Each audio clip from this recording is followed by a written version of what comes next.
Bonjour tout le monde. Que pensent les graphistes des designs que l'on peut faire avec l'IA? Notamment avec Midjourney, le futur ex-générateur d'images le plus populaire du moment? Eh bien, je travaille avec une artiste à qui j'ai fait découvrir les IA génératives il y a quelques mois et qui était réticente en tant qu'artiste. Oui, mais si c'est l'IA qui le fait, c'est pas pareil. Et pourtant, elle bossait déjà avec Photoshop ou des logiciels du genre. Mais finalement, elle a vu que l'IA n'a rien de différent de Photoshop, c'est juste un outil dont il faut apprendre à se servir, d'autant qu'elle retouche ses résultats à la fin. Donc, finalement, même elle ne jure plus que par ses outils sans pour autant renier qu'elle est une artiste 100% pur jus. Elle a juste changé d'outil. Mais voilà le hic que je n'avais pas compris au début. Photoshop, ce n'est qu'une série de filtres ou algorithmes que tu appliques à tes créations pour les améliorer un petit peu. Cependant, quand tu utilises Midjourney par exemple pour créer des images, et bien contrairement à Photoshop, il se nourrit de ce qu'il trouve sur Internet. Et donc parfois d'œuvres copyrightées. Et effectivement, là, ça commence à poser un problème. On peut par exemple demander à une IA de générer directement une image, voire une vidéo, à partir d'un prompt. Et bien souvent, parce que je suis fan, je vais lui demander de s'inspirer du style de Zdzisław Beskiński ou encore H.R. Giacometti, Enki Bilal, et j'en passe. Et pour info, quand je lui demande de rédiger du texte, j'aime que ça imite le style d'Edgar Allan Poe. J'aurais pu choisir Guillaume Musso ou Amélie Nothomb, mais chacun son style. Néanmoins, Edgar Allan Poe, c'est libre de droit. Les autres artistes que je vous ai cités, non. Or, c'est là que le bête blesse avec un T à bas SVP. L'IA va analyser des œuvres copyrightées pour générer ce que vous lui avez demandé. Et effectivement, légalement autant qu'éthiquement, ça commence à me poser un problème d'ordre moral. Surtout lorsque le soft que vous utilisez est payant. Aujourd'hui, contrairement à Photoshop, des entreprises font payer un service qui est en complète violation des lois internationales sauf Norvège sur les droits d'auteur. Puisque des œuvres copyrightées sont entre guillemets utilisées pour générer du contenu. Légalement, déjà, sans avoir besoin de légiférer sur le concept, c'est techniquement du plagiat pur et dur. Et quand les premières réclamations sont arrivées, vous savez ce qu'ont répondu les entreprises qui font payer pour cela? Ça avait qu'à pas être sur Internet. Et là je vais vous dire que ok, admettons que légalement ça passe.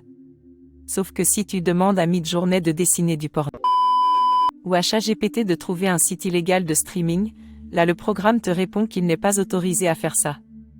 Bon, pour être honnête, il existe des hacks assez simples pour contourner les limites des programmes. Donc on sait que réguler ce que l'IA a le droit de faire ou pas est possible. D'ailleurs, quand tu cherches sur Google des images, tu as la possibilité de filtrer les images libres de droit pour usage perso ou commercial. Et Midjourney répond, ça avait qu'à pas être sur Internet. En plus Google est gratuit, tandis que le plan standard est très limité de Midjourney coûte $30 par mois. Donc il y a une mauvaise foi terrible de la part des développeurs d'IA générative, puisqu'effectivement on sait filtrer. Sauf que si on filtrait, eh bien le programme serait autrement moins performant et ne pourrait certainement pas être vendu. Imaginez que même une photo de la tour Eiffel peut être soumise à droit d'auteur. Et si le logiciel ne trouve rien qui soit libre d'usage, eh bien il ne saura même pas dessiner la tour Eiffel. Vous comprenez le problème? D'où le « ça avait qu'à pas être sur Internet ». Heureusement les gouvernements légifèrent en ce moment. Le gouvernement des États-Unis a déjà tranché. Les images générées par IA ne sont pas protégées par les droits d'auteur aux USA. Ok, mais les ayants droit des images qui ont servi à la génération? On les oublie? En Europe, c'est encore pire. L'Europe se prépare certes à restreindre l'utilisation des IA à des méthodes uniquement éthiques. Ah! Ont-ils pensé à vos droits d'auteur? Non. Tout ce qui leur fait peur, c'est qu'on puisse générer une photo d'Emmanuel Macron qui ramasse les poubelles, ou qu'on fasse des statistiques sur les désirs des Européens, ou de la reconnaissance faciale quand on n'est pas un État, ou qu'on puisse influencer des élections grâce à l'IA. Encore une fois, vos droits d'auteur vous les oubliez. Mais je ne suis pas étonné. Combien des vieux dinosaures que vous élisez sont ne serait-ce que capables de comprendre le fonctionnement des IA? Conclusion. Vous êtes, comme toujours, très mal représentés. Faites entendre votre voix aux médias et à vos élus. Car encore une fois, on vous représente mal parce que personne ne comprend le vrai enjeu, et ne se soucie que des fake news qu'on pourrait illustrer avec de fausses photos. Pour la culture, dans les années 90, Karl Zero, qui faisait du deepfake en vidéo dans un but comique, avait écopé d'1 an d'interdiction de télé pour avoir fait assassiner le président Jacques Chirac par des terroristes.